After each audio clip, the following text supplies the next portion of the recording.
পিঠাটা তৈরি করার জন্য প্রথমে একটি মিক্সিং বলে একটি ডিম ভেঙে নিচ্ছি। সাথে দিচ্ছি 1/3 কাপ চিনি। কেউ যদি মিষ্টিটা বেশি খেতে চান তাহলে বাড়িয়ে নিতে পারেন। দিচ্ছি 1/2 চামচ লবণ। এখন এই ডিম আর চিনি ভালো করে ফেটিয়ে নেব, চিনিটা গলার আগ পর্যন্ত।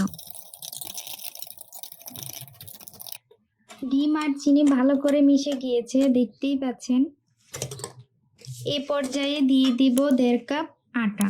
আপনারা চাইলে ময়দা দিয়েও করতে পারেন।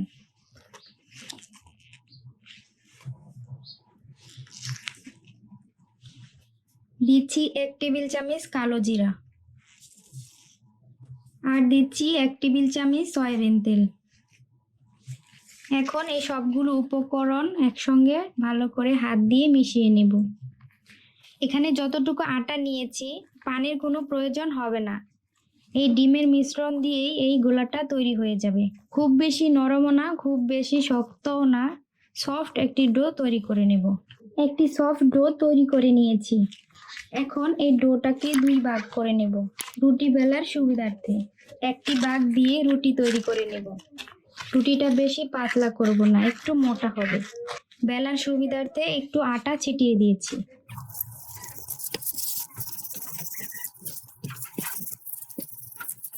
আমি আপনাদের দেখিয়ে দিচ্ছি কিরকম মোটা রেখেছি রুটিটা, ঠিক এইরকম।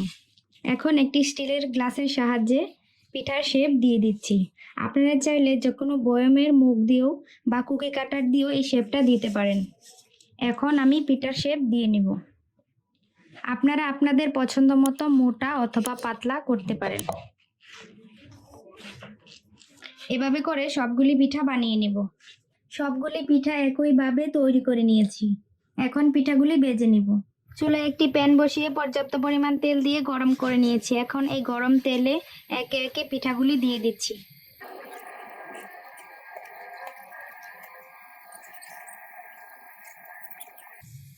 এখন এই পিঠাগুলি একদম লো হিটে উল্টে পাল্টে ভেজে নিব। চুলার আঁচটা যদি বাড়িয়ে রাখেন তাহলে পিঠাগুলি তাড়াতাড়ি কালার চলে আসবে, কিন্তু ভিতরে কাঁচা হয়ে যাবে।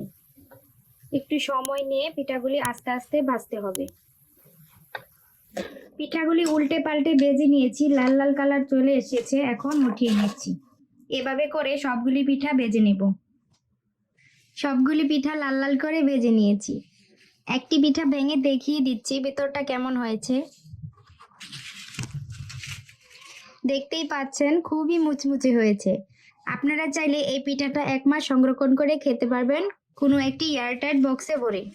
আশা করছি আমার আজকের রেসিপিটি আপনাদের ভালো লেগেছে। যদি ভালো লেগে থাকে তাহলে অবশ্যই আমার চ্যানেলটি সাবস্ক্রাইব করে পাশে থাকা বেল আইকনে ক্লিক করে দিবেন। দেখা হবে আপনাদের সাথে পরবর্তী রেসিপিতে। সে পর্যন্ত ভালো থাকুন। আল্লাহ হাফেজ। আসসালামু আলাইকুম।